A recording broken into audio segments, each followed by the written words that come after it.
Nagawang tapusin ng Kamara ang lahat ng trabaho nito, partikular ang pagpasa sa mga prioridad na panukalang batas. Ito'y sa kabila ng matinding pressure at mga balakid upang maisakatuparan ang adhikain ng mga mambabatas. Ayon kay House Speaker Martin Romualdez, ipinamalas ng Kongreso ang tatag ng demokrasya nang piliin umano nilang itaguyod ang hustisya at pagkakapantay-pantay. Naging sumbungan din anya ng mga naghahanap ng katarungan at solusyon sa katiwalian ang Kamara. Despite efforts to dim the light on this dignified institution, we held our ground. We refused to be defeated by false accusations and malicious maneuvers driven by self-interest, selfishness, and greed. I have seen the extraordinary resilience of our members.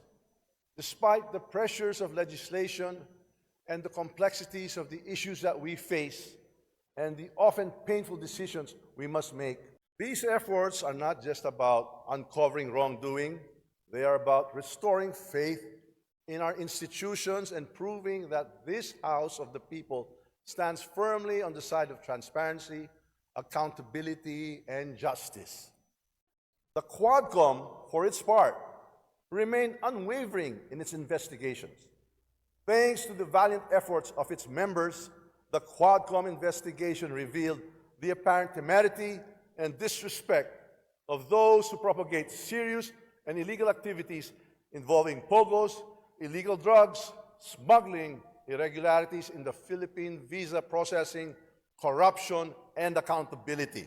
Dahil sa mga pagdinig na ito, marapat umanong tiyakin ang transparency sa General Appropriations Act sa pamamagitan ng mas mahigpit na panuntunan sa pagpapalabas ng pondo at pinaigting na auditing policies. Samantala, ibinalita naman ng Speaker na nagawa ng lehislatura ang homework nito lalo na sa Legislative Executive Development Advisory Council o LEDAC priorities.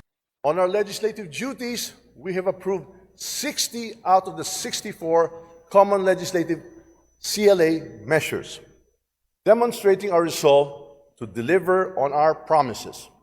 I am proud to report that we successfully passed 27 out of the 28 priority measures identified by the Legislative Executive Development Advisory Council, the LEDAC, for passage by the end of the 19th Congress. Sa huli, nanawagan si Romualdez sa mga kasamahan na maging boses ng mamamayan at gampanan ang sagradong tungkulin kabilang ang paglikha ng mga polisiya na pinagkakaisa ang lahat sa halip na magkawatak-watak.